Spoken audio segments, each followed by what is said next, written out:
ಪ್ರಜಾಸೌಧ ಸ್ಥಳ ವಿರೋಧಿಸಿ 11ನೇ ದಿನಕ್ಕೆ ಕಾಲಿಟ್ಟ ಧರಣಿ ಸತ್ಯಾಗ್ರಹ. ತಾಳಿಕೋಟೆ ತಾಲೂಕಿನ ಮೇಲೇಶ್ವರ ಗ್ರಾಮದ ಹತ್ತಿರ ಪ್ರಜಾಸೌಧ ಕಟ್ಟಡ ನಿರ್ಮಾಣಕ್ಕೆ ಗುರುತಿಸಲಾದ ಸ್ಥಳವನ್ನು ವಿರೋಧಿಸಿ ತಾಳಿಕೋಟೆ ಪಟ್ಟಣದಲ್ಲಿಯೇ ಪ್ರಜಾಸೌಧ ಕಟ್ಟಡ ನಿರ್ಮಿಸುವಂತೆ ಒತ್ತಾಯಿಸಿ ತಾಳಿಕೋಟೆ ತಾಲೂಕು ಹೋರಾಟ ಸಮಿತಿ ವತಿಯಿಂದ ಪಟ್ಟಣದ ಬಸವೇಶ್ವರ ವೃತ್ತದ ಬಳಿ ನಡೆಯುತ್ತಿರುವ ಅನಿರ್ದಿಷ್ಟಾವಧಿ ಧರಣಿ ಸತ್ಯಾಗ್ರಹವು ಶನಿವಾರ 11ನೇ ದಿನದ ಸತ್ಯಾಗ್ರಹವು ತಾಳಿಕೋಟೆ ವೈದ್ಯರ ಸಂಘ ಹಾಗೂ ಔಷಧಿ ವ್ಯಾಪಾರಸ್ಥರ ವತಿಯಿಂದ ಧರಣಿ ಸತ್ಯಾಗ್ರಹಕ್ಕೆ ಸಂಪೂರ್ಣ ಬೆಂಬಲ ವ್ಯಕ್ತಪಡಿಸಿದರು. ಇದೇ ಸಂದರ್ಭದಲ್ಲಿ ಹಲವರು ಮಾತನಾಡಿ, ಈ ಹೋರಾಟ ತಾಲೂಕಿನ ವಯೋವೃದ್ಧರ, ಮಹಿಳೆಯರ, ಅಂಗವಿಕಲರ, ರೈತರ ಹಾಗೂ ತಾಲೂಕಿನ ಸರ್ವರಿಗೂ ಅನುಕೂಲವಾಗಲೆಂದು ಈ ಹೋರಾಟನೇ ಹೊರತು ಯಾರ ವಿರುದ್ಧವೂ ಅಲ್ಲ. ಈ ಹೋರಾಟ ಎಷ್ಟೋ ದಿನಗಳಿಂದ ನಡೆದಿದ್ದರೂ ಸಹ ಜಿಲ್ಲಾ ಆಡಳಿತದಿಂದ ಯಾವುದೇ ರೀತಿಯ ಸ್ಪಂದನೆ ಸಿಗದೇ ಇರುವುದರಿಂದ ಈ ಹೋರಾಟ ಮುಂದಿನ ದಿನಗಳಲ್ಲಿ ಉಗ್ರವಾದ ಹೋರಾಟ ತಲುಪುವುದರಲ್ಲಿ ಯಾವುದೇ ಸಂದೇಹವಿಲ್ಲ ಎಂದು ಸರ್ಕಾರಕ್ಕೆ ಎಚ್ಚರಿಕೆ ನೀಡಿದರು. ತಾಲೂಕಿನ ಎಲ್ಲ ಸಾರ್ವಜನಿಕರಿಗೆ ಅನುಕೂಲವಾಗುವ ಹಾಗೆ ತಾಳಿಕೋಟೆ ಪಟ್ಟಣದಲ್ಲಿಯೇ ಪ್ರಜಾಸೌಧ ನಿರ್ಮಾಣವಾಗಬೇಕು. ತಾಲೂಕು ಆಡಳಿತ ಹಾಗೂ ಜಿಲ್ಲಾಡಳಿತ ಕೂಡಲೇ ಈಗ ನಿಗದಿಪಡಿಸಿದ ಸ್ಥಳವನ್ನ ರದ್ದುಪಡಿಸಿ ತಾಳಿಕೋಟೆ ಪಟ್ಟಣದಲ್ಲಿರುವ ಸರ್ಕಾರಿ ಜಾಗದಲ್ಲಿಯೇ ಪ್ರಜಾಸೌಧವನ್ನ ನಿರ್ಮಾಣ ಮಾಡಿ ಎಂದು ಆಗ್ರಹಿಸಿದರು.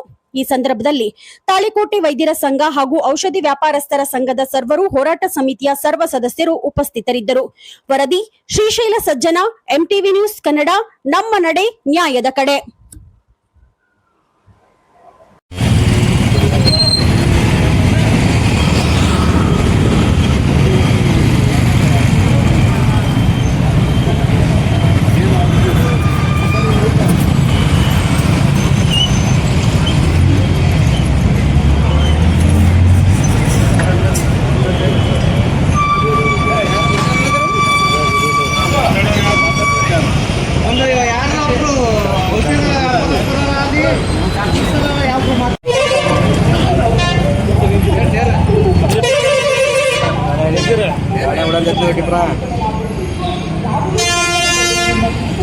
बस पीछे को टिप्पर है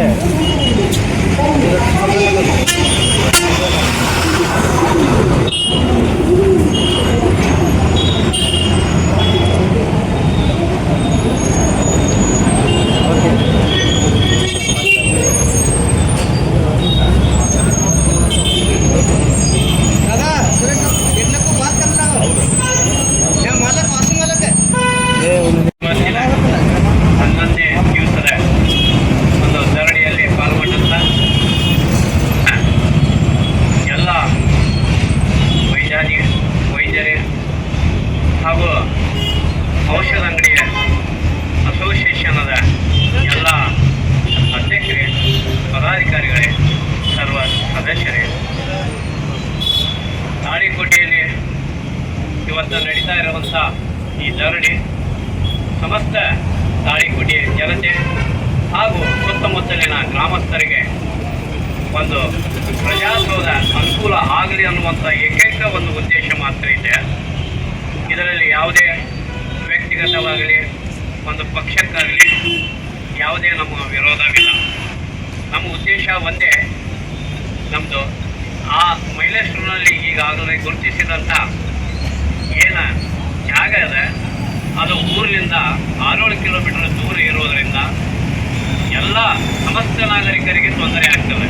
ಒಂದು ವಿದ್ಯಾರ್ಥಿ ಹಿಡ್ಕೊಂಡು, ಅಂಗವಿಕಲರು ಹಿಡ್ಕೊಂಡು, ವಯಸ್ಸಾದವರು ಹಿಡ್ಕೊಂಡು ಪ್ರತಿಯೊಂದಕ್ಕೂ ನಾವು ಅಷ್ಟೊಂದು ದೂರ ಹೋಗಿ ಯಾಕಂದರೆ ಪ್ರಜಾಸೌಧ ಅಂತಂದರೆ ಎಲ್ಲ ಇಲಾಖೆಗಳು ಅಲ್ಲಿ ಇರೋದರಿಂದ ಪ್ರತಿಯೊಂದೂ ನಮಗೇನದಲ್ಲ ನಿತ್ಯ ನಮಗೆ ಕೆಲಸಕ್ಕೆ ಏನದಲ್ಲ ನಾವು ಅಲ್ಲಿಗೆ ಹೋಗಿ ಬರಬೇಕಂತಂದರೆ ಅದು ತೊಂದರೆ ಆಗ್ತೈತಿ. ಆ ದೃಷ್ಟಿಯಿಂದ ಅಷ್ಟೊಂದು ದೂರ ಬೇಡ. ನಮಗೆ ಇಲ್ಲೇ ತಾಳಿಕೋಟೆಯಲ್ಲೇ ಅನೇಕ ಸರ್ಕಾರಿ ಜಾಗಗಳು ಇಲ್ಲಿ ಇದ್ದಾವೆ.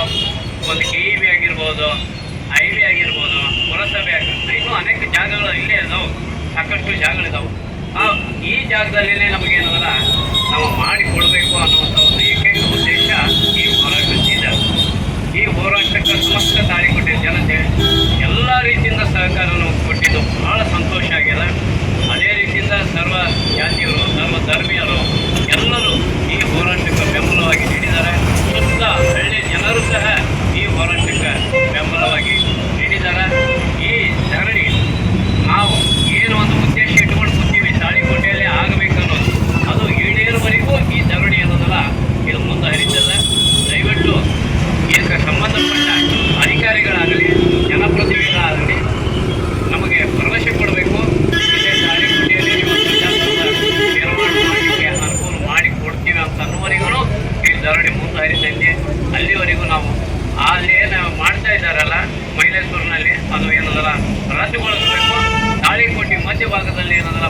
ಎಂಬುದನ್ನು ಕೊಡಬೇಕು ಅನ್ನುವಂಥ ಏಕೈಕ ಉದ್ದೇಶದಿಂದ ನಾವು ಹೊಂದ್ಕೊಂಡಿದ್ದೀವಿ.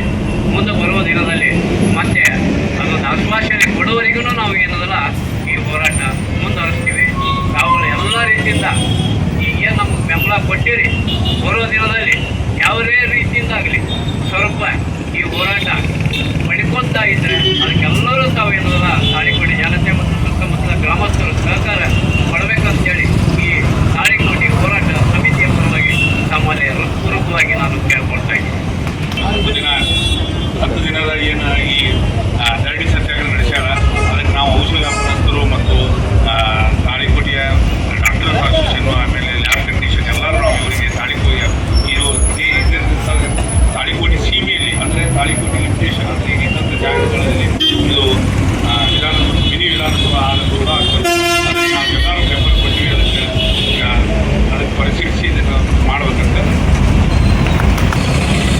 ತಾಳಿಕೋಟೆಯ ಹೋರಾಟ ಸಮಿತಿಯ ಸದಸ್ಯರಲ್ಲಿ ಹಾಗೂ ಇವತ್ತಿನ 11ನೇ ದಿವಸದ ಹೋರಾಟ ಸಮಿತಿಯಲ್ಲಿ ಕುರಿತಂಥ ಡಾಕ್ಟರ್ ಹಾಗೂ ಮೆಡಿಕಲ್ ಅಸೋಸಿಯೇಷನ್ನದವರು ಮತ್ತು ಲ್ಯಾಬ್ ಟೆಕ್ನಿಷಿಯನ್ ಅವರು ಎಲ್ಲರೂ ಇದಕ್ಕೆ 11ನೇ ದಿವಸಕ್ಕೆ ಸತ್ಯಾಗ್ರಹವನ್ನು ಈ ಮಂಟಪದಲ್ಲಿ ಕೂತು ತಮ್ಮ ಅಭಿಪ್ರಾಯಗಳೊಂದಿಗೆ ತಮ್ಮ ಅಭಿಪ್ರಾಯ ಏನಂತಂದ್ರೆ, ಈ ಹೋರಾಟ ಸಮಿತಿಯನ್ನು ತಾಳಿಕೋಟೆ ನಗರದಲ್ಲಿ ಆದರೆ ಒಳ್ಳೆಯದಾಗುತ್ತದೆ. ಏಕೆಂದರೆ ರೈತರಿದ್ದಾರೆ, ಕುಂಟರಿದ್ದಾರೆ, ಹಾಗೂ ಕಿವುಡರಿದ್ದಾರೆ, ಇನ್ನು ವಯಸ್ಸೋದವರಿದ್ದಾರೆ. ಸುಮಾರು 6 ಕಿಲೋಮೀಟರ್ವರೆಗೆ ಹೋಗಿ ನಡೆದಾಡಿಕೊಂಡು ಬರಬೇಕು ಅಂತಂದ್ರೆ ಅವರೆಲ್ಲರಿಗೂ ಒಂದು ತೊಂದರೆ ಆಗ್ತದೆ.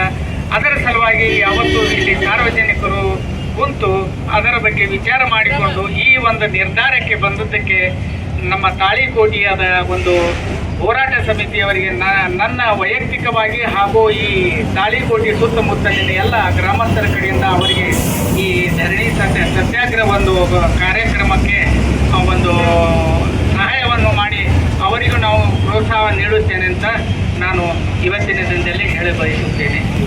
ನಮಸ್ಕಾರ. BR ಅಂಬೇಡ್ಕರ್ ಹಾಗೂ ಗಾಂಧೀಜಿಯವರನ್ನು ಸ್ಮರಿಸಿಕೊಳ್ಳುತ್ತಾ ಈ ಒಂದು ತಾಲೂಕಾ ಹೋರಾಟ ಸಮಿತಿಯ 11ನೇ ದಿನದ ಈ ಒಂದು ಹೋರಾಟದಲ್ಲಿ ನಮ್ಮ ವೈದ್ಯರ ಸಂಘ ಹಾಗೂ ಔಷಧ ವ್ಯಾಪಾರಸ್ಥರ ಸಂಘ ಹಾಗೂ ಲ್ಯಾಬ್ ಟೆಕ್ನಿಷಿಯನ್ ಸಂಘದಿಂದ ಒಂದು ಇದಕ್ಕೆ ನಾವು ಬೆಂಬಲ ಸಂಪೂರ್ಣವಾದ ಬೆಂಬಲ ಅದ ಅಂತ ಹೇಳಿಕ್ಕೆ ಇಲ್ಲಿ ಬಂದಿದ್ದೀವಿ. ಆದ್ರೆ ಈ ಒಂದು ಪ್ರಜಾಸೌಧ ಮೂಲ ಉದ್ದೇಶ ಇಷ್ಟೇ. ಸರ್ಕಾರದ ಮೂಲ ಉದ್ದೇಶ ಎಲ್ಲ ಸರ್ಕಾರಿ ಕಚೇರಿಗಳನ್ನು ಒಂದೇ ಸೂರಿನಡಿ ಸ್ಥಾಪಿಸಿ ಸಾರ್ವಜನಿಕರಿಗೆ ಅನುಕೂಲ ಮಾಡಿಕೊಳ್ಳಲಿಕ್ಕೆ ಮಾತ್ರ ಈ ಪ್ರಜಾಸೌಧವನ್ನು ಕಟ್ಟಬೇಕಂತ ಸರ್ಕಾರದ ಹಂತದಲ್ಲಿ ಆಗಿರ್ತದೆ. ಆದರೆ ನಮ್ಮ ದುರಾದೃಷ್ಟ ಹೆಂಗಿದೆ ಅಂದರೆ ಇವತ್ತು ಎಲ್ಲ ಈಗ ಇದ್ದಂಥ ಕಚೇರಿಗಳು ಈ ತಾಳಿಕೋಟೆಯಲ್ಲಿ ಏನು ನಿರ್ವಹಿಸ್ತಿದ್ದಾವೆ ಒಂದು 500 ಮೀಟರ್ದಲ್ಲಿ ಎಲ್ಲ ಕಚೇರಿಗಳು ಸಿಗ್ತಾವೆ. ಅದನ್ನು ನಾವು ಅನಾನುಕೂಲ ಮಾಡಲಿಕ್ಕೆ ಪ್ರಜಾಸೌಧ ಕಟ್ಟಿದೆ ಅನ್ನುವಂಥ ಭಾವನೆ ಜನರಲ್ಲಿ ಮೂಡಬಾರ್ದು ಅನ್ನುವಂಥ ಉದ್ದೇಶದಿಂದ ಈ ಒಂದು ಮೂಲ ಉದ್ದೇಶ ಮರೆತು ಆ ಒಂದು 5 ರಿಂದ 6 ಕಿಲೋಮೀಟರ್ ದೂರದ ಒಂದು ಸರ್ಕಾರಿ ಕಚೇರಿಯನ್ನು ಅಲ್ಲಿ ನಿರ್ಮಿಸಲು ಏನು ಸರ್ಕಾರ ಮನಸ್ಸು ಮಾಡಿದೆಯೋ ಅಥವಾ ಅಧಿಕಾರಿಗಳು ದಾರಿ ತಪ್ಪಿಸಿದಾರೋ ಅದನ್ನು ತಾವು ಯಾರು ನಾವೆಲ್ಲರೂ ಏನೊಂದು ಸ್ಟ್ರೈಕ್ ಅಂದ ತಕ್ಷಣ ಎಲ್ಲರಿಗೂ ಒಂದೇ ತಲೆ ಆಗಿರ್ತದೆ. ಈಗ ಸ್ಥಳೀಯ ಶಾಸಕರ ವಿರುದ್ಧ ಅಥವಾ ಸರ್ಕಾರದ ವಿರುದ್ಧ ಅಂತ ಹೇಳಿ ಸರಿಯಾಗಿರ್ತದೆ. ಅದು ನಾವು ಇಲ್ಲಿ ಮಾಡ್ಲಿಕ್ಕೆ ಬಂದಿಲ್ಲ. ಆ ಶಾಸಕರ ಗಮನ ಸೆಳೀಲಿಕ್ಕೆ, ಸರ್ಕಾರದ ಗಮನ ಸೆಳೀಲಿಕ್ಕೆ ಮಾತ್ರ ಇಲ್ಲೆಲ್ಲ ಹೋರಾಟ ಮಾಡ್ತಿರೋದು ಹೊರತು ಯಾರಿಗೆ ಪರ ವಿರೋಧದ ಪ್ರಶ್ನೆ ಉದ್ಭವಿಸುವುದಿಲ್ಲ. ಹಾಗಾಗಿ ನಿಮಗೆ ಪರ ವಿರೋಧದ ಏನಾದರೂ ಇದ್ದರೆ ಇಲ್ಲಿ ಬಂದು ಸಾರ್ವಜನಿಕವಾಗಿ ಯಾರೇ ಇರಲಿ, ಸ್ಥಳೀಯ ಪ್ರತಿನಿಧಿಗಳಿರಲಿ, ಸರ್ಕಾರದಲ್ಲಿ ಅಧಿಕಾರಿಗಳಿರಲಿ, ಇಲ್ಲಿ ಬಂದು ಸಾರ್ವಜನಿಕರ ಜೊತೆಗೆ ಅವರು ಸಮಾಲೋಚನೆ ಮಾಡೋದ್ರ ಮುಖಾಂತರ ತಮ್ಮ ಒಂದು ಬೆಂಬಲವನ್ನು ಸೂಚಿಸಬೇಕು. ಹಾಗಾಗಿ ಈಗ ಯಾಕಂದ್ರೆ ಜನ ಕಡಿಮೆ ಆಗೋದು ಅಂದ ತಕ್ಷಣ ಯಾರೋ ಶಾಸಕರ ವಿರುದ್ಧವಾಗಲಿ ಅಥವಾ ಸರ್ಕಾರದ ವಿರುದ್ಧವಾಗಿ ಇಲ್ಲಿ ಧರಣಿ ನಡೆದಂತ ತಿಳ್ಕೊಂಡಾಗ ಆ ಒಂದು ತಪ್ಪು ಕಲ್ಪನೆಯನ್ನು ಬದಿಗಿಟ್ಟು ಸಾರ್ವಜನಿಕರು ಎಲ್ಲರೂ ಈ ಒಂದು ಕಾರ್ಯಕ್ರಮದಲ್ಲಿ ಇದರ ಒಂದು ಧರಣಿಯಲ್ಲಿ ಭಾಗವಹಿಸಬೇಕು. ನೀವು ಇದರಲ್ಲಿ ಪ್ರಜಾಸೌಧ ಅಲ್ಲಿ ಆಗಿದ್ದೇ ಕರೆ ಆದರೆ ಈ ವರ್ಷ 2 ವರ್ಷ ಅಥವಾ 6 ತಿಂಗಳು ಬಿಟ್ಟು ಯಾರೋ ಬೇರೆ ತಾಲೂಕದವರು ಬೇರೆ ಜಿಲ್ಲೆಯವರು ಇಲ್ಲಿ ಬಂದಾಗ ಅಲ್ಲಿ ಪ್ರಜಾಸೌಧ ನೋಡಿ ಕೇಳ್ತಾರೋ ಯಾಕಪ್ಪ ಈ ಊರಲ್ಲಿ ಯಾರು ದೊಡ್ಡವರು ಇಲ್ಲೇ ಇಲ್ಲರು ಪ್ರಜಾಸೌಧ ಎಲ್ಲಿ ಕಟ್ಟಿದ್ರು ನಂಬ್ಕೊತಾರೆ ಅಂದ್ರೆ ತಾಳಿಕೋಟೆ ಭಾಗದ ಜನರು ಯಾವುದು ಕೇಳೋರು ಯಾರು ಇಲ್ಲ ಅನ್ನುವಂಥ ಭಾವನೆಗಳನ್ನ ತಪ್ಪು ಸಂದೇಶವನ್ನ ನಾವು ಬೇರೆ ಜಿಲ್ಲೆಯವರಿಗೆ ಆಗಿರ್ಬೋದು, ಬೇರೆ ತಾಲೂಕಿನವರಿಗೆ ಆಗಿರ್ಬೋದು, ಅದು ಯಾವುದೋ ಒಂದು ಕಾರಣಕ್ಕೆ ಬರ್ತಾರೆ. ಹಾಗಾಗಿ ಆ ಕೆಲಸ ಇಲ್ಲಿ ಆಗಬಾರ್ದು. ಇಲ್ಲಿ ನಡೆದಾಡುವ ಒಂದು ಅಂತರದಲ್ಲಿ 1 ಕಿಲೋಮೀಟರ್ ಇಲ್ಲಿ, ಅರ್ಧ ಕಿಲೋಮೀಟರ್ ಇಲ್ಲಿ, ಆಮೇಲೆ ಅವಕ್ಕೆ ಟೆಕ್ನಿಕಲಿ ಏನೋ ತೊಂದರೆಗಳಿರ್ತಾವೆ. ಸರ್ಕಾರ ಮನ್ಸು ಮಾಡಿದ್ರೆ ದೊಡ್ಡದಲ್ಲ. ಹಾಗಾಗಿ ಈ ಭಾಗದಾಗ ಏನೋ ಸರ್ಕಾರಿ ಜಾಗಗಳು ಸಾಕಷ್ಟು ಇದಾವೆ ನಮಗೆ ನೋಡಿದ ಪ್ರಕಾರ. ಅದಕ್ಕೊಂದಿಷ್ಟು ಟೆಕ್ನಿಕಲ್ ಏನಾದರೂ ಇದ್ದರೆ ನಾವೆಲ್ಲ ಸರ್ಕಾರ ಮಟ್ಟದಲ್ಲಿ ಬಗೆಹರಿಸಿ ಒಂದು ಸಾರ್ವಜನಿಕರಿಗೆ ಒಳ್ಳೆಯ ಸೌಲಭ್ಯ ಅನ್ನೋದು ಒಂದು ಹೋರಾಟ ಸಮಿತಿಯ ಆಶಯ ಹೊರತು ಮತ್ತಿನ್ಯಾವುದೇ ಬೇರೆ ಕಾರಣಕ್ಕೆ ಅಥವಾ ಬೇರೆ ವ್ಯಕ್ತಿಗಳ ವಿರುದ್ಧವಾಗಿ ಅದು ಏನು ಇಲ್ಲ ಅನ್ನುವಂಥ ಸಂದೇಶ ಕೊಡ್ಲಿಕ್ಕೆ ಇಲ್ಲಿ ಕುಂತಿದ್ದಾರೆ ಎಲ್ಲರೂ ಹೋರಾಟ ಸಮಿತಿಯವರು. ಹಾಗಾಗಿ ಆ ಕಾರ್ಯಕ್ರಮಕ್ಕೆ ತಾವೆಲ್ಲ ಸಾರ್ವಜನಿಕರು ಪಕ್ಷ ಭೇದ ಮರೆತು ಯಾರ ವಿರುದ್ಧವೂ ಅಲ್ಲ, ಯಾವ ಪಕ್ಷದ ವಿರುದ್ಧವೂ ಅಲ್ಲ. ಹಾಗಾಗಿ ಎಲ್ಲ ಸಾರ್ವಜನಿಕರು ತಮ್ಮ ಸಹಕಾರವನ್ನ ಸಲಹೆಯನ್ನ ಇಲ್ಲಿ ಕೂತು ಧರಣಿಯಲ್ಲಿ ಭಾಗವಹಿಸುವುದರ ಮುಖಾಂತರ ಸರ್ಕಾರಕ್ಕೆ ಬಿಸಿ ಮುಟ್ಟಿಸುವಂಥ ಕೆಲಸ, ನಾವು ಅಧಿಕಾರಿ ವರ್ಗಗಳಿಗೆ ಬಿಸಿ ಮುಟ್ಟಿಸುವಂಥ ಕೆಲಸ ಮಾಡಬೇಕಂತ ಹೇಳಿ ತಮ್ಮೆಲ್ಲರಿಗೆ ವಂದಿಸಿ ನನ್ನ 2 ಮಾತುಗಳನ್ನು ನಾವು ಪ್ರಜಾಸೌಧವನ್ನು ಕಟ್ಟಲಿಕ್ಕೆ ಊರು ಇರುವುದರಿಂದ ಇದರ ಬಗ್ಗೆ ನಾವೆಲ್ಲರೂ ಇಲ್ಲಿ ನೆಲೆಸಿದ್ದೇವೆ. ಊರ ಹಿರಿಯರಾದಂಥ ಜಫರತಾನವರಾಗಲಿ, ಆಮೇಲೆ ಮಾಶಿಂ ಕೆಂಬಾವಿಯವರಾಗಲಿ, ಆಮೇಲೆ ಅಟ್ಟಿಮಣಿ ಸಾಹೇಬರವರಾಗಲಿ, ಆಮೇಲೆ ಮುತ್ತಮ್ಮ ಚಲ್ಲಾಪುರವರಾಗಲಿ, ಆಮೇಲೆ ವಾಸುದೇವರು ರಾಜೀವರಾಗಲಿ, ಆಮೇಲೆ ನಮ್ಮ ವೈದ್ಯ ವೃಂದ ಇರಲಿ, ಡಾಕ್ಟರ್ವರು ಇರಲಿ, ಎಲ್ಲರೂ ಹೇಳ್ತಿದ್ದೇವೆ. ನಮ್ಮದು ಒಂದೇ ಒಂದು ಉದ್ದೇಶ. ನಮ್ಮ ಉದ್ದೇಶ ಏನೈತೆ ಅಂತಂದ್ರೆ ನಮ್ಮ ತಾಲೂಕಿನ ಜನರಿಗೆ ಅನುಕೂಲ ಆಗಲಿಕ್ಕೆ ಏನಪ್ಪ ಅಂತಂದ್ರೆ ನಮ್ಮ ಬೇಡಿಕೆ ಏನಪ್ಪ ಅಂದ್ರೆ ಸದನದಲ್ಲಿನೇ ನೀವು ಏನಪ್ಪ ಅಂತಂದ್ರೆ ನಮ್ಮ ಒಂದು ಈ ಕಟ್ಟಡವನ್ನು ಕಟ್ಟಿಸಿದ್ರೆ ಅದು ಚೆನ್ನಾಗಿರ್ತದೆ. ಯಾಕಂದ್ರೆ ನಿಮ್ಮ ಕೈಯಲ್ಲಿ ಒಂದು ಮಾತು ಹೇಳ್ಬೇಕಂತಂದ್ರೆ ಅದು 4 ರಿಂದ 5 ಕಿಲೋಮೀಟರ್ ದೂರ ಇರುವುದು ಒಂದು. ಆಮೇಲೆ ಮೇನ್ ರೋಡಿನಿಂದ ಹಿಡ್ಕೊಂಡು ನಾನ್ ಕಂಡೀಷನ್ ಪ್ರಕಾರ 13 ಮೀಟರ್ ಇರಬೇಕು. ಅದು ಏನಪ್ಪ ಅಂದ್ರೆ 500ರಿಂದ 600 ಕಿಲೋಮೀಟರ್, 500ರಿಂದ 600 ಮೀಟರ್ ದೂರ ಇದೆ. ಆದರೆ ಅದು ಬೇಕಾಗಿದ್ದು 13 ಮೀಟರ್ ಮಾತ್ರ. ಇದು ನಾನ್ ಫಿಟ್ ಕಂಡೀಷನಲ್ಲಿ ಇದು ನೋಡಿದಾಗ ಅದು ಏನಪ್ಪ ಅಂದ್ರೆ ಒಂದು ಡಿಸ್ಕ್ವಾಲಿಫೈರು ಆಗಬಹುದು ಅಂತ ನನ್ನ ಅನಿಸಿಕೆ. ಇದು ಒಂದೇ ಅಲ್ಲ, ಮತ್ತು ಬೇರೆ ಬೇರೆ ರೀತಿಯಿಂದನೂ ಅದಕ್ಕೆ ಕೆಲವು ಕಂಡೀಷನ್ಸ್ ಅದಾವೆ. ಜನಸೇವೆ, ಜನಾರ್ದನ ಸೇವೆ, ಜನರಿಗೋಸ್ಕರವಾಗಿ ನಾವು ಮಾಡುವಂಥ ಕೆಲಸ ಇದು. ಇದೇನಪ್ಪ ಅಂತಂದ್ರೆ ನಾವು ಯಾವುದೇ ಪಕ್ಷ ಪಾರ್ಟಿ ಪಂಗಡದಿಂದ ನಾವು ಕೂಡಿದ್ದೇವೆ. ಎಲ್ಲರೂ ಸಮಾನ ಮನಸ್ಸಿನಿಂದ ಊರ ಹಿರಿಯರು ಎಲ್ಲರೂ ಕೂಡಿ ಏನಪ್ಪ ಅಂತಂದ್ರೆ ಈ ಒಂದು ಕಟ್ಟಡಕ್ಕೆ ನಾವು ಮುಂಚೂಣಿಯಲ್ಲಿ ನಾವು ಏನಪ್ಪ ಅಂತ ಭಾಗಿಯಾಗಿ ಅದಕ್ಕೆ ಕಟ್ಟಲಿಕ್ಕೆ ನಾವು ಎಲ್ಲರೂ ಪ್ರಯತ್ನ ಮಾಡಬೇಕು. ನಮ್ಮ ಶಾಸಕರು ಇದರ ಬಗ್ಗೆ ಗಮನ ಹರಿಸಬೇಕು. ಜಿಲ್ಲಾಡಳಿತ, ತಾಲೂಕು ಆಡಳಿತ ಏನೈತಪ್ಪ ಅಂದ್ರೆ ಇದರ ಬಗ್ಗೆ ಗಮನ ಹರಿಸಿ ನಮಗೇನಪ್ಪ ಅಂದ್ರೆ ಇಲ್ಲಿ ತಮ್ಮ ಎಲ್ಲ ಕೆಲಸಗಳನ್ನು ಬದಿಗೊತ್ತಿ ಊರಿಗೆ ಒಳ್ಳೆಯದಾಗಲಿ ಅಂತ ಒಂದೇ ಒಂದು ಉದ್ದೇಶದಿಂದ ನಾವಿಲ್ಲಿ ಎಲ್ಲರೂ ನೆರೆದಿದ್ದೇವೆ. ಅದಕ್ಕೆ ತಾವೆಲ್ಲರೂ ಇದಕ್ಕೆ ಏನಪ್ಪ ಅಂತಂದ್ರೆ ಲಕ್ಷ್ಯ ಕೊಟ್ಟು ನಮ್ಮ ಕಡೆಗೆ ಹೋಗ್ಬಿಟ್ಟು ಬಂದು ನಮ್ಮ ಈ ಏನಪ್ಪ ಅಂದರೆ ಒಂದು ಕೂಗಿ ಏನದಲ್ಲ ಆ ಕೂಗಿ ಕೇಳಿ ಒಂದು ಪರಿಹಾರ ಕೇಳಿ ನಮ್ಗೆಲ್ಲರಿಗೆ ಕೇಳ್ಕೊಂಡು ಇಲ್ಲಿ ಮಾತನಾಡಲಿಕ್ಕೆ ಅವಕಾಶ ಕೊಟ್ಟಿದ್ದಕ್ಕೆ ತಮ್ಮೆಲ್ಲರಿಗೆ ಧನ್ಯವಾದ ಹೇಳಿ ನಾನು ಯಾರು ಮಾತಾಡ್ತೀನಿ. ಇಲ್ಲಿ ಮಾಡಬೇಕು ಅನ್ನೋದು ನಾವು ಈ ತಾಳಿಕೋಟೆ ಜನ ತಿಳ್ಕೋಬೇಕು. ತಾಳಿಕೋಟೆಯಿಂದ 4 to 5 ಕಿಲೋಮೀಟರ್ ದೂರದಲ್ಲಿ ಒಂದು ಸ್ಥಳವನ್ನು ನಿಗದಿ ಮಾಡಿದ್ದಾರೆ. ಅದು ಯಾರು ಕೇಳಿ ಸ್ಥಳ ನಿಗದಿ ಮಾಡಿದ್ದಾರೆ ಎಂಬುದು ತಾಳಿಕೋಟೆ ಜನರಿಗೆ ಯಾರಿಗೂ ಗೊತ್ತಿಲ್ಲ. ಮಾನ್ಯ ಶಾಸಕರು ಮೊದಲ ತಾಳಿಕೋಟೆಯ ಗಣ್ಯ ವ್ಯಕ್ತಿಗಳಿಗೆ, ಸಾರ್ವಜನಿಕರಿಗೆ ಮತ್ತು ಎಲ್ಲರಿಗೆ ಗಮನಕ್ಕೆ ತಂದು ಒಂದು ಸಭೆ ಮಾಡಿ ನಾವು ಇಂಥಲ್ಲಿ ಪ್ರಜಾಸೌಧ ಕಟ್ಟಡ ನಿರ್ಮಾಣ ಮಾಡಿ ಸ್ಥಳವನ್ನು ನಿಗದಿಪಡಿಸಿದ್ದು ಅದು ತಾಳಿಕೋಟೆಯ ಜನರಿಗೆ ಯೋಗ್ಯತೆ ಸೂಕ್ತ ಎಂಬುದನ್ನು ಒಂದು ಸಭೆ ಮುಖಾಂತರ ಜನರಿಗೆ ತಿಳಿಸಬೇಕಾಗಿದೆ. ತಾಳಿಕೋಟೆ ಅದು ಯಾವುದೇ ಕೆಲಸ ಮಾಡದೆ ಏಕಾಏಕಿ ಯಾರೋ ಒಬ್ಬ ವ್ಯಕ್ತಿಗೆ ಮಣಿದು ಆ ಸ್ಥಳವನ್ನು ನಿಗದಿಪಡಿಸಿದ್ದು ನಮ್ಮ ತಾಳಿಕೋಟೆಯ ಶಾಸನ ಉದ್ದೇಶ. ಯಾಕಪ್ಪ ಅಲ್ಲಿ ಕಟ್ಟಬೇಕು? ಯಾಕೆ ಜಾಗ ಇಲ್ಲವಾ? ತಾಳಿಕೋಟೆಯಲ್ಲಿ ಸುತ್ತಮುತ್ತ ಸರ್ಕಾರಿ ಜಾಗ ಇದೆ. ಆ ಸರ್ಕಾರಿ ಜಾಗದ ಸ್ಥಳದಲ್ಲಿ ಒಂದು ಪ್ರಜಾಸೌಧ ನಿರ್ಮಾಣ ಮಾಡಿದರೆ ಅನೇಕ ತಾಳಿಕೋಟೆಯ ಸುತ್ತಮುತ್ತ ಹಳ್ಳಿಗಳಿಗೂ ಕೂಡ ಒಂದು ಅನುಕೂಲ ಆಗ್ತದಿಲ್ಲ. ಅದನ್ನು ಬಿಟ್ಟು ಯಾರ್ದೋ ಒತ್ತಡಕ್ಕೆ ಮಣಿದು ಆ ಸ್ಥಳವನ್ನು ನಿಗದಿ ಮಾಡಿದ್ದು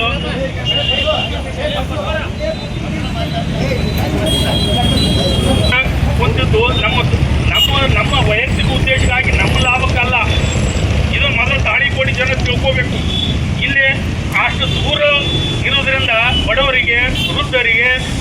ಅಂಗವಿಕಲರಿಗೆ ಮತ್ತು ಶಾಲಾ ಕಾಲೇಜು ಮಕ್ಕಳಿಗೂ ಕೂಡ ಭಾಳ ತೊಂದರೆ ಆಗುತ್ತದೆ. ಇಲ್ಲಿಂದ ಹೋಗ್ಬೇಕಾದ್ರೆ 200 ರೂಪಾಯಿ ಆಟೋ ಕೊಡಬೇಕು, ಮತ್ತು ಅಲ್ಲಿ ನಮಗೆ ಕೆಲಸ ಆಗದಿದ್ದರೆ ಪುನಃ ಹೊಳ್ಳಿ ನಡ್ಕೊಂಡು ಬರಬೇಕು. ಇದು ನಮ್ಮ ತಾಳಿಕೋಟೆಯ ದುರುದ್ದೇಶ. ಇದನ್ನು ಎಲ್ಲ ತಾಳಿಕೋಟೆ ಸಾರ್ವಜನಿಕರು ಕೂಡ ವಿಚಾರ ಮಾಡಬೇಕು. ಈಗ ಈ ಶಾಸಕರಿಗೆ ನಾವು ಆರಿಸಿ ಎದಕ್ಕೆ ತಂದಿವಿ? ನಮ್ಮ ತಾಳಿಕೋಟೆ ಜನರಿಗೆ ಮತ್ತು ತಾಳಿಕೋಟೆಯ ಜನರಿಗೆ ಅನುಕೂಲಗೋಸ್ಕರ ಶಾಸಕ ಇರಬೇಕು. ಯಾರ್ದೋ ಒಬ್ಬ ವ್ಯಕ್ತಿಗೆ ಮಣಿದು ಅವ್ರ ಬೆಂಬಲಕ್ಕೆ ನಿಲ್ಬಾರ್ದು. ಇದು ಶಾಸಕರ ಮೊದಲು ತಿಳ್ಕೋಬೇಕು. ಇಲ್ಲಿ ಯಾರೋ ಅಲ್ಲಿ ಏಕಾಏಕಿ 60-70 ಎಕರೆಗಳ ಜಾಗಗಳನ್ನು ಕೊಂಡ್ಕೊಂಡು ಅಲ್ಲಿ ಒಂದು ಮಿನಿ ತಾಳಿಕೋಟೆಯನ್ನು ಕಟ್ಟಬೇಕಂತ ಅಲ್ಲಿ ವ್ಯವಸ್ಥೆ ಮಾಡಿದ್ದಾರೆ. ಇದರಿಂದ ಲಾಭ ಯಾರು? ತಾಳಿಕೋಟೆ ಸಾರ್ವಜನಿಕ ಲಾಭ ಇಲ್ಲ, ಒಬ್ಬ ವ್ಯಕ್ತಿಗೆ ಲಾಭ ಅದು. ಮತ್ತು ತಾಲೂಕಾಧಿಕಾರಿಗಳಿಗೂ ಲಾಭ. ತಾಲೂಕಾಧಿಕಾರಿಗಳಿಗೂ ತಿಳಿದಂಥ ವಿಷಯ. ಅಲ್ಲಿ ತಾಲೂಕಾಧಿಕಾರಿಗಳ ಅವ್ರ ಸಂಬಂಧಿಕರು ಕೂಡ ಅಲ್ಲಿ ಜಾಗ ಇದೆ. ಅಲ್ಲೇ ಅದನ್ನು ಯಾಕೆ ನಾವು ಅದನ್ನ ಅನುಮೋದನೆ ಮಾಡಿದ್ರು? ಇದ್ರ ಬಗ್ಗೆ ನಾವು ತಾಳಿಕೋಟೆ ಚಕಾರಿ ಎತ್ತಬೇಕು, ಕೇಳಬೇಕು. ಮಾನ್ಯ ತಹಶೀಲ್ದಾರ್ ನಡ್ಕೋತ ಹೋಗ್ಲಿ, ಗೊತ್ತಾಗ್ತದೆ ಅವ್ರಿಗೆ ಎಷ್ಟು ದೂರ ಇದೆ ಅನ್ನೋದು, ಎಷ್ಟು ಜನರಿಗೆ ತ್ರಾಸ ಆಗ್ತದೆ ಅನ್ನೋದು. ಆ ತಾಳಿಕೋಟೆ ತಿಳಿಯಲ್ವಾ? ಅವ್ರ ಸಂಬಂಧಿಕರ ಜಾಗ ಇದಂತ ಅಲ್ಲೇ ಹಾಕುವುದು ಎಷ್ಟು ಸರಿ? ಇದ್ರ ಬಗ್ಗೆ ಪತ್ರಕರ್ತರು ಕೂಡ ಇಲ್ಲಿ ಚಕಾರ ಎತ್ತಬೇಕು. ನಾ ಪತ್ರಕರ್ತೆಯಲ್ಲೂ ಕೂಡ ನಾನು ಕೇಳ್ಕೊತಾ ಇದ್ದೀನಿ, ದಯವಿಟ್ಟು ಶಾಸಕರು ಇಲ್ಲಿ 11ನೇ ದಿವಸ ನಾವು ಧರಣಿ ಕೂತಿದ್ದೇವೆ. ಮೊನ್ನೆ ತಾಳಿಕೋಟೆ ಬಂದಾಗ ಈ ಕಡೆ ನಮ್ಗೆ ಹಾಯ್ದೆ ಸೀದಾ ಡೈರೆಕ್ಟ್ ಹೋದ್ರು ನೋಡ್ಕೊಂಡು. ಅಂದ್ರೆ ಇಂಥ ಶಾಸಕ ನಮ್ಗೆ ಯಾಕೆ ಬೇಕ್ರಿ? ಹಿಂದಿನ ಶಾಸಕ ಇದೇ ಪ್ರಕಾರ ಮಾಡಿ ತಮ್ಮ ಪದವಿ ಕಳ್ಕೊಂಡ್ರು. ಮುಂದೆ ಇವರು ಪದವಿ ಕಳ್ಕೊತಾರೆ. ಈ ರೀತಿ ನಮ್ಮ ತಾಳಿಕೋಟೆ ಜನರಿಗೆ ಅನಾನುಕೂಲ ಮಾಡಿಕೊಟ್ರೆ ಇವರು ಪದವಿ ಕಳ್ಕೊಳ್ಳೋದು ಗ್ಯಾರಂಟಿ. ನಾನು ಆಗ್ರಹ ಮಾಡ್ತೀನಿ, ಮುಂದಿನ ಸಲ ಇವ್ರಿಗೆ ಯಾರು ಶಾಸಕರು ನಾವು ಬೆಂಬಲ ಕೊಡೋದು ಬೇಡ. ನಮ್ಮ ವಿರುದ್ಧ ನಿಂತರೆ ಅವ್ರಿಗೆ ಯಾರು ಬೆಂಬಲ ಕೊಡೋದು ಬೇಡ. ಇದು ಶಾಸಕರು ಇದನ್ನು ಗಮನದಲ್ಲಿಟ್ಟುಕೋಬೇಕು. ದಯವಿಟ್ಟು ಶಾಸಕರು ನಮ್ಮ ತಾಳಿಕೋಟೆಯ ಜನರಿಗೆ ಅನುಕೂಲ ಮಾಡೋದಿದ್ದರೆ ದಯವಿಟ್ಟು ಬಂದು. ಬಂದಿಲ್ಲ, ಯಾಕೋ ಯಾರ್ದೋ ಒತ್ತಡಕ್ಕೆ ಬಂದಿಲ್ಲ, ಏನೋ ಗೊತ್ತಿಲ್ಲ. ಅದಕ್ಕೆ ಮುದ್ದೇಮಾಲ್ ತಾಲೂಕಿನ ಎಲ್ಲರೂ ಜನರು ಕೂಡಿ ಇದಕ್ಕೆ ಇದು ಮಾಡ್ಲಿಕ್ಕೆ ಕೆಲವೊಬ್ಬರು ಒತ್ತಡಕ್ಕೆ ಮಾತ್ರ ಅವರು ಬರ್ತಾ ಇಲ್ಲ ಅಂತ ಅನಿಸ್ಲಾಗತ್ತದ. ಅದಕ್ಕೆ ದಯವಿಟ್ಟು ಬಂದು ಎಲ್ಲ ಸಮಿತಿ ಹಿರಿಯರಿಗೆ ಮಾತಾಡಿ ಅದ್ರ ಬಗ್ಗೆ ವಿಚಾರ ಮಾಡಿ. ಇದು ಕೇವಲ ತಾಳಿಕೋಟೆ ಜನರಿಗೆ ಅವರು ಎಲ್ಲರೂ ಗೊತ್ತಿಲ್ಲ, ಸುತ್ತು ಹಳ್ಳಿ ಜನರಿಗೆ ತೊಂದರೆ ಆಗ್ತದೆ, ಅಂಗವಿಕಲರಿಗೆ ತೊಂದರೆ ಆಗ್ತದೆ, ವಯಸ್ಸಾದವ್ರಿಗೆ ತೊಂದರೆ ಆಗ್ತದೆ. ಅಲ್ಲಿ ಹೋಗಿ ಬರ್ಬೇಕಪ್ಪ ಅಂದ್ರೆ 200 ರೂಪಾಯಿ ಖರ್ಚಾಗ್ತದೆ. ನಮಗೆ ಇಲ್ಲಿ ಸರ್ಕಾರಿ ಜಾಗಗಳು ಅದಾವ, ಇಲ್ಲದು IB ಬರೋಂಗಿಲ್ಲ, KB ಬರೋಂಗಿಲ್ಲ ಅಂತ ಬರೀ ಯಾರಿಗಾರು ಒಂದು ತಪ್ಪು ದಾರಿ ತೋರಿಸ್ಬಾರ್ದು ದಯವಿಟ್ಟು.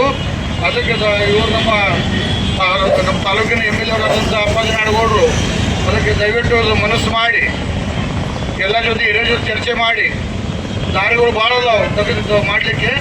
ಯಾವುದಾದ್ರು ಒಂದು ಒತ್ತಡಕ್ಕೆ ಸುಮ್ಮ ಕುಂದ್ರಬಾರ್ದಂತ ಒಂದೆರಡು ಮಾತು ಹೇಳಲಿಕ್ಕೆ